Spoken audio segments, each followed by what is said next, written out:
Good morning बच्चों, मैं आपका स्वागत करता हूं अपने YouTube channel Cam mind coaching institution में। और मैं आपके सामने आपकी नई प्रॉब्लम इफेक्टिव न्यूक्लियर चार्ज के बारे में चर्चा करने वाला हूं।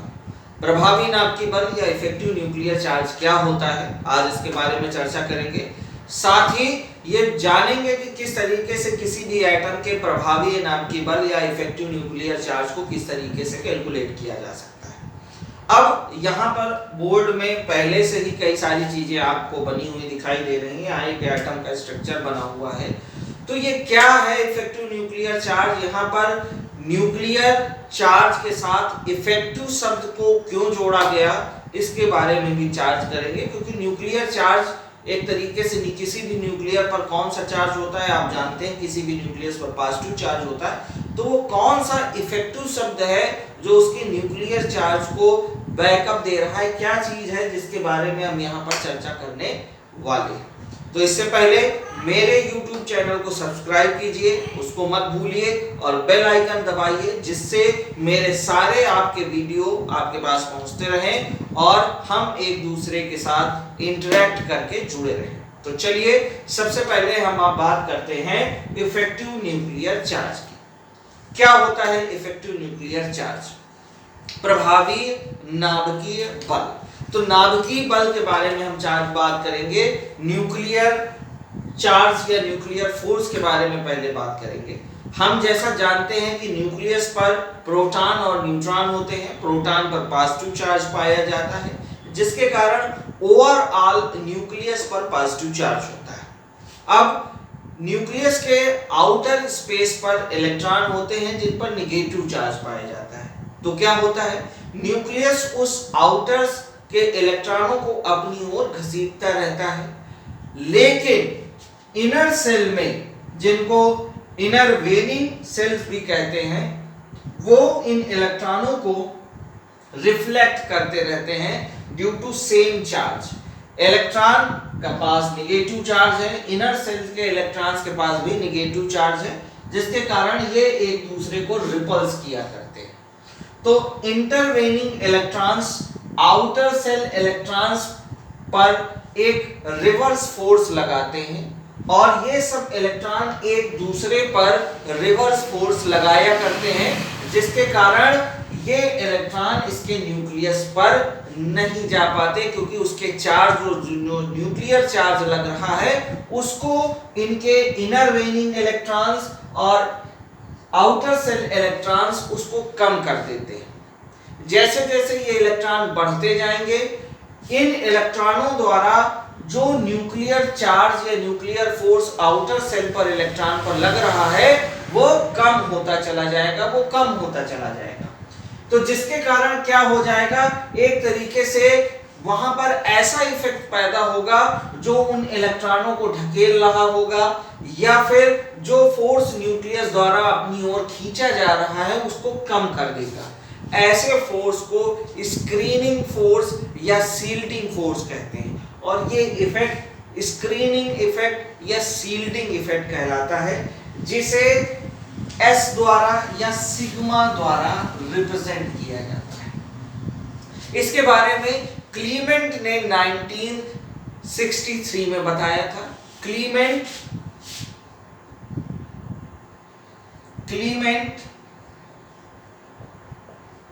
1963, नोट्स बनाते रहिए बेटा तो काम आएंगे। तो 1963 में सिग्मा के बारे में बताया था क्लीमेंट ने। उन्होंने बताया कि जो आउटर सेल इलेक्ट्रॉन पर लगने वाला न्यूक्लियस का फोर्स होता है, अट्रैक्शन फोर्स होता है, उसको कम करने के लिए इनर सेल में जो इलेक्ट्रॉन का अपोजिट फोर्स होता है या उसके साथ में लगे हुए इलेक्ट्रॉनों का जो अपोजिट फोर्स होता है उसको रिफ्लेक्ट कर देता है, जिसके कारण जो उसका आउटर सेल इलेक्ट्रॉन पर अट्रैक्शन फोर्स लग रहा है वो कम हो जाता है, लगने वाला अट्रैक्शन फोर्स कम हो जाता है। तो बचा हुआ जो फोर्स, जो न्यूट्रलाइजेशन के बाद बचा हुआ फोर्स होता है, वही होता है इफेक्टिव न्यूक्लियर चार्ज। इसको ZeFF से रिप्रेजेंट किया जाता है या Z स्टार से रिप्रेजेंट किया जाता है। और ZEFF इज इक्वल टू होता है Z actual minus screening constant. अब यहां पर Z एक्चुअल का मतलब जो उस एटम का एटॉमिक नंबर हो उसमें अगर हम स्क्रीनिंग कांस्टेंट की वैल्यू को घटा देंगे तो उस एटम का इफेक्टिव न्यूक्लियर चार्ज निकल आएगा। अब ये इफेक्ट कैसे करते हैं? नंबर ऑफ सेल्स है, जैसे नंबर ऑफ सेल्स बढ़ती जाएंगी या साइज ऑफ एटम बढ़ता जाएगा, इफेक्टिव न्यूक्लियर चार्ज की वैल्यू घटती चली जाएगी, क्योंकि सेल का साइज बढ़ेगा। सेल का साइज बढ़ने से न्यूक्लियस के द्वारा लगने वाला अट्रैक्शन फोर्स कम होता चला जाएगा, और जैसे ही ये अट्रैक्शन फोर्स कम होता चला जाएगा इफेक्टिव न्यूक्लियर चार्ज की वैल्यू कम होती चली जाएगी। इसी तरह इंटरवेनिंग इलेक्ट्रॉन्स की बात करते हैं। ये जितने ज्यादा इनर सेल में जितने ज्यादा इलेक्ट्रॉन बढ़ते जाएंगे स्क्रीनिंग कांस्टेंट का मान उतना ही ज्यादा बढ़ता चला जाएगा, और जितना ज्यादा स्क्रीनिंग कांस्टेंट का मान बढ़ेगा उतना ही कम इफेक्टिव न्यूक्लियर चार्ज निकल के आएगा। यानी intervening electron is inversely proportional to Z effective. जितना ज्यादा इंटरवेनिंग इलेक्ट्रॉन उतना ही कम उसका इफेक्टिव न्यूक्लियर चार्ज। इसी तरह नंबर ऑफ सेल बढ़ेंगे तो सेल्स के बढ़ने के साथ इंटरवेनिंग इलेक्ट्रॉन्स की संख्या बढ़ती जाएगी, सेल का साइज बढ़ता जाएगा और Z इफेक्टिव का मान कम होता चला जाएगा। बेटा तो आपको ये समझ में आ गया कि न्यूक्लियस द्वारा जो अट्रैक्शन फोर्स लगाया जाता है आउटर सेल इलेक्ट्रॉनों में, उसको कम करने के लिए इनर सेल्स में इलेक्ट्रॉन होते हैं और उस फोर्स को, जो अट्रैक्शन फोर्स अपनी ओर खींच रहा है न्यूक्लियस, उसको वो कम कर देते हैं। तो कम करने के बाद जो इफेक्ट बच जाता है, जो उसको कम कर देता है, उसको माइनस करने के बाद जो बच रहा है वो क्या कहलाता है? Effective nuclear charge. तो इसको आप डिफाइन करना चाहें तो कैसे कर सकते हैं? दोज रिमेनिंग फोर्स, या वह बचा हुआ नाभिकीय बल जो बाह्य कोश के इलेक्ट्रॉनों पर आंतरिक कोश के इलेक्ट्रॉनों के विपरीत बल लगने के बाद शेष रह जाता है, वही प्रभावीय नाभिकीय बल या प्रभावीय नाभिकीय आवेश कहलाता है। Those remaining force of nucleus which are occurs in outer cell electron after reinforcing of in intervening electron are called effective nuclear charge. तो इस तरीके से आप इसकी डिफिनीशन को लिख सकते हैं, ये डिफिनीशन आप बना सकते हैं। आप इस फार्मूले से किसी भी एटम का इफेक्टिव न्यूक्लियर चार्ज निकाल सकते हैं, लेकिन इफेक्टिव न्यूक्लियर चार्ज के लिए निकालना पड़ेगा आपको स्क्रीनिंग कांस्टेंट, और इस स्क्रीनिंग कांस्टेंट के कैलकुलेशंस के लिए यहाँ पर पॉइंट दिए हुए हैं। तो इसके आप स्क्रीनशॉट ले लीजिए और यहाँ पर देखिए कि each electron of n shell, जो सबसे बाहर की सेल होती है, उस सेल में उपस्थित इलेक्ट्रॉनों का जो कंट्रीब्यूशन होता है वो 0.35 होता है। उसके बाद n माइनस, उसके बाद ये n सेल हो गई तो उसके बाद वाली n माइनस सेल होती है, और n माइनस सेल का जो कंट्रीब्यूशन ऑफ ईच इलेक्ट्रॉन होता है वो 0.85 होता है। उसके बाद जो आएंगी वो सब 1 इलेक्ट्रॉनों का कंट्रीब्यूशन करती हैं। अगर वहां sp_df है, sp_df हम बना रहे हैं, तो ns का 0 होता है, n-1 का या n-1d या n-1f का 0.35 कंट्रीब्यूशन होता है, और बाकी जितने अंदर के इलेक्ट्रॉनिक कॉन्फ़िगरेशन आएगा 1s2 2s2 2p6 ये सब का 1 होता है ईच इलेक्ट्रॉन। ये सब इलेक्ट्रॉनों के लिए लिखा हुआ है। तो अब मान लिया हमारे पास एग्जांपल है, मान लिया हमसे कह दिया जाए कि कार्बन, या सबसे छोटे से शुरुआत करते हैं, बेरिलियम Be का इफेक्टिव न्यूक्लियर चार्ज ज्ञात कीजिए। तो Be का इफेक्टिव न्यूक्लियर चार्ज ज्ञात करने के लिए सबसे पहले हमको इसका एटॉमिक नंबर आना चाहिए। तो इसका एटॉमिक नंबर होता है 4। आपको इसका 4 पता है, तो इसके सेल होंगे 2, 2। 4 हो गया। चलिए, तो 2 और 2 आपने बना लिया इसको, इसमें न्यूक्लियस बना हुआ है। 2 इलेक्ट्रॉन ये हैं और 2 ही इलेक्ट्रॉन बाहर। अब जिस इलेक्ट्रॉन पर आपको निकालना है, मान लिया इस इलेक्ट्रॉन पर हमको इफेक्टिव न्यूक्लियर चार्ज निकालना है कि न्यूक्लियस द्वारा इस इलेक्ट्रॉन पर कितना इफेक्टिव न्यूक्लियर चार्ज लग रहा है। तो इसके लिए अब ये तो काम खत्म हो गया, जिस पर निकालना है उसकी तो कैलकुलेशन हम कर नहीं सकते। तो दूसरा इलेक्ट्रॉन बचा हुआ है n सेल में, वो है 1। तो सिग्मा निकालने के लिए आउटर सेल n में कितने इलेक्ट्रॉन बचे? 2 हैं, 1 निकल गया तो बचा 1 इलेक्ट्रॉन। 1 इंटू n की वैल्यू है 0.35 plus contribution of n shell 0.35। अब इसके बाद इनर सेल है n-1 सेल है, n-1 सेल के लिए 0.85 है और यहां पर इलेक्ट्रॉन है 2, 2 गुणे 0.85। इस तरीके से कर दिया 85। सॉल्व करोगे कितना आ जाएगा? 1.70 और 3.5 जोड़ डालेंगे 5 0 2, कितना निकल गया? 2.05। अब अगर हमको निकालना है इफेक्टिव न्यूक्लियर चार्ज, तो Z effective is equal to Z actual minus sigma. Z actual कितना है? 4 और माइनस सिग्मा 2.05। सॉल्व करेंगे तो कितना निकल के आएगा? 4.00 2.05। सॉल्व करिए, 10 में से 5 गए, 5 बच जाएंगे, 9 और यहां पर 3 में से 1, तो 1.95 यहां पर इसकी वैल्यू निकल के आपके सामने आ जाएगी। ठीक है, तो ये है इफेक्टिव न्यूक्लियर चार्ज। अब ये एक अट्रैक्शन फोर्स है, इसलिए इसकी यूनिट यहां पर निकाली नहीं जाती। अब जैसे ये आपने निकाल लिया, अब हम इसको रफ किए देते हैं। ठीक है, थोड़ा सा ये सब बिगाड़ देते। अब हम और एग्जांपल लेंगे जिससे हम आसानी से निकाल पाए। तो इस फार्मूले से ही निकालना है, इस फार्मूले को हम थोड़ा साफ लिख देते हैं। Z effective is equal to Z actual minus sigma, ये है फार्मूला। अब बेरिलियम का हमने निकाल लिया, जैसे मान लिया हमको नाइट्रोजन का निकालना, तो नाइट्रोजन का एटॉमिक नंबर होता है 7 2 5 5 2 7। अब इसके एटॉमिक स्ट्रक्चर को बना लीजिए। ये न्यूक्लियस है, ये इसकी n सेल है, ये इसकी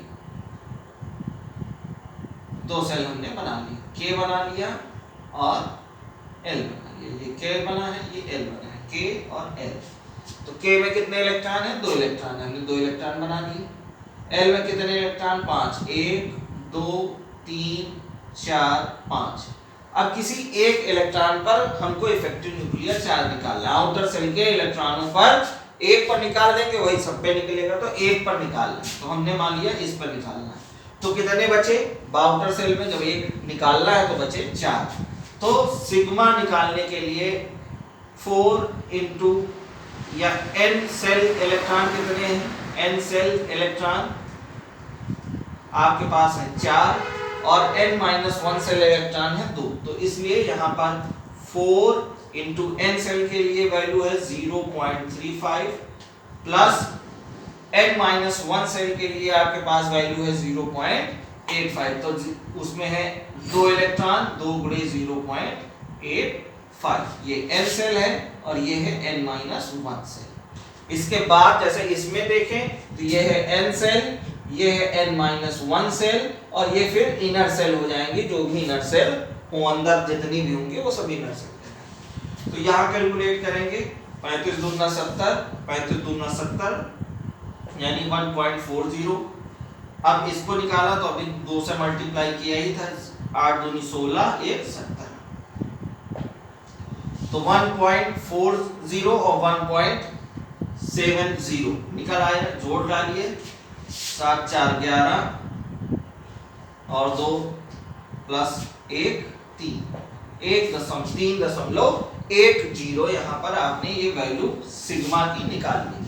अब इफेक्टिव न्यूक्लियर चार्ज निकालना है आपको, तो क्या करेंगे, जेड एक्चुअल यानी 7 माइनस सिग्मा आपने निकाला 3.10। अब इसको घटा दीजिए, तो 7.00 3.10 0 हो गया, 10 में 1 गया 9 और यहाँ बच गया 6 में 3 गए 3। तो इस तरीके से आपने निकाला 3.90। ये है नाइट्रोजन का इफेक्टिव न्यूक्लियर चार्ज। तो अब आप आसानी से इफेक्टिव न्यूक्लियर चार्ज की कैलकुलेशन कर सकते हैं। अगर आपको 3 जैसे दिया हो, मान लो इसका निकालना, तो इसमें कितने इलेक्ट्रॉन है, जोड़ डालिए, 2 8 3, यानी ये एल्युमिनियम है। अगर आप इसको देखें तो 2 8 3 एल्युमिनियम लिखा हुआ है, Al 13, 8 2 10 3 13। तो अगर इसमें निकाला जाए तो एक सेल हटा दिया जाएगा, एक इलेक्ट्रॉन हट जाएगा क्योंकि उसी पर निकालना है, तो बचे 2, यानी 2 निकालने के लिए सिग्मा आपके पास है 2 गुणे 0.35 प्लस n-1 सेल के लिए 8 इलेक्ट्रॉन है, तो 8 गुणे 0.85 और फिर जो इनर सेल बचा वो है 2 गुणे 1। टोटल आप इनको कैलकुलेट कर दीजिए, तो जो भी वैल्यू निकल के आए, यहाँ 35 दूना 70 0.70, अब यहाँ 8 45 0 हासिल आए 4 और 8 64 64 4 68 6.80 और यहाँ पर हो जाएगा 2। तो टोटल निकल के आएगा 0 5 हासिल आए 1 2 1 3 3 9 9.50। ये वैल्यू यहाँ इसकी निकल के आएगी। अब इसको इसमें 13 में घटा दें तो हमारा effective nuclear charge Z actual minus sigma 13 minus 9.50 घटाइए तो निकल के आपको आ जाएगा 0, उसके बाद 5, उसके बाद 12 में से 9 गए, 12 में से 9 गए तो कितने बचे, 10 11 12 3.50।